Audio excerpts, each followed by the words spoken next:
Today I'm going to be showing you how to get your airsoft rifle to stop shooting like this, and how to get it to start shooting like this. So here's how you do it.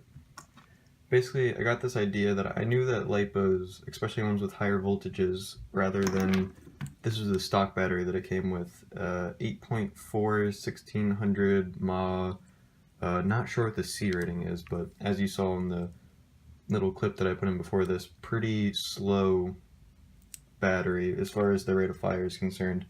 Nunchuck style as well, which I'll get to later, which has caused a lot of difficulties. But I had a bunch of these LIPOs laying around. Probably not a good idea for me to have taped over here, but I do know the information. It was a 1600 mAh, 11.1 volt with, these are 35C output, and the purple one is a 25C. So pretty crazy, especially if you go on Amazon.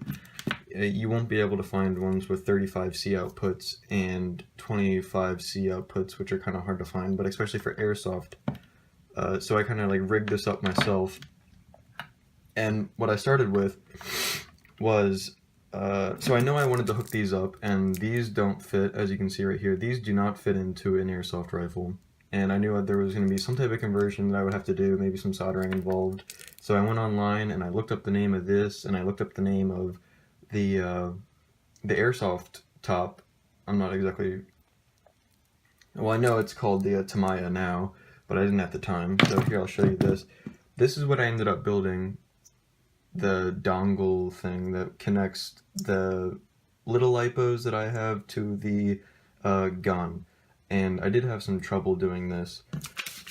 I'll show you right here. So this one is the female tamia.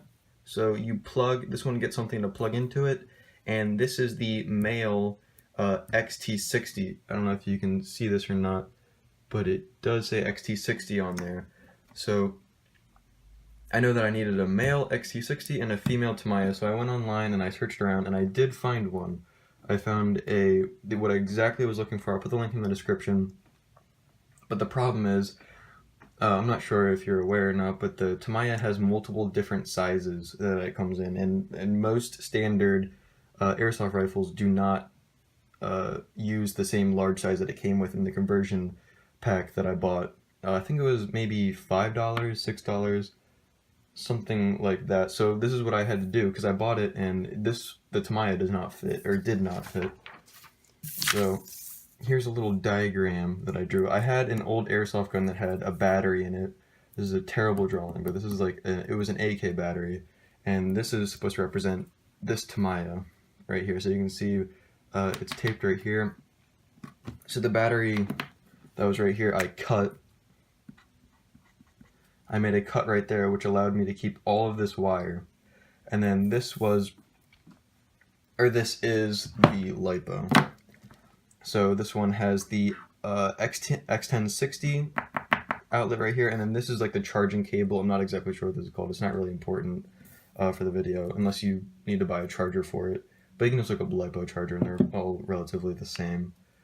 So what I did was, so I had this now. I cut this off, and I had to cut the old one off, the large one. I cut the large one off, so I just had this part, the XT60. And I needed to do some soldering, but there was a problem because this wire is really thick and this one's really thin.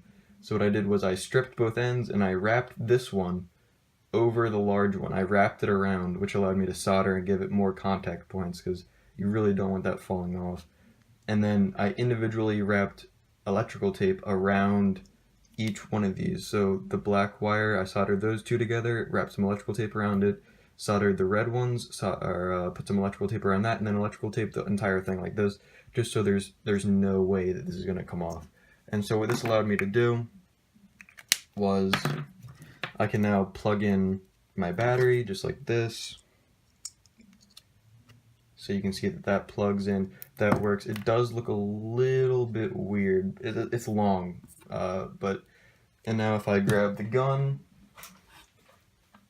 you'll see that I made a little incision right here because it was a nunchuck battery in here, and the nunchuck battery prohibits me with like a large battery like this one in there, because this is a huge fat battery. And so I put a little bit of Velcro right here, so I can just stick these in. Of course, if I wanted to make it a little bit more camo, I could have stuck some more electrical tape to make it more black, but I don't really mind. And then these two plug in just like that, and then here, I'll bring it a little bit more. Now I'll probably have some type of Velcro thing that'll also go around here to make sure these wires stay out of the way. But that ended up working. And also this plastic right here, I did have to drill I needed to drill, not everyone will need to drill, but it was a 1/2 inch hole. And then I was afraid that would cut the wire, so I also wrapped the wire in some electrical tape as well. So now that you know how I did it, I'll go ahead and give you some more demonstrations on what the differences are. See you in a bit. Alright, so we're going to be using the 8.4 volt nunchuck battery that originally comes with the Airsoft gun. So I'm going to go ahead, flip it into semi-automatic and show you the response time. Pulling the trigger. So you can see. Now I'm going to go ahead and put it into fully automatic. So there you go. Safety. And so now I'm going to be showing you the 11.1 volt LiPo battery with the modification that I built in order to hook it up. I'm going to go ahead and flip it into semi-automatic. Watch the trigger response. So fairly quick. I'm going to go ahead and put it into full auto. Pretty insane.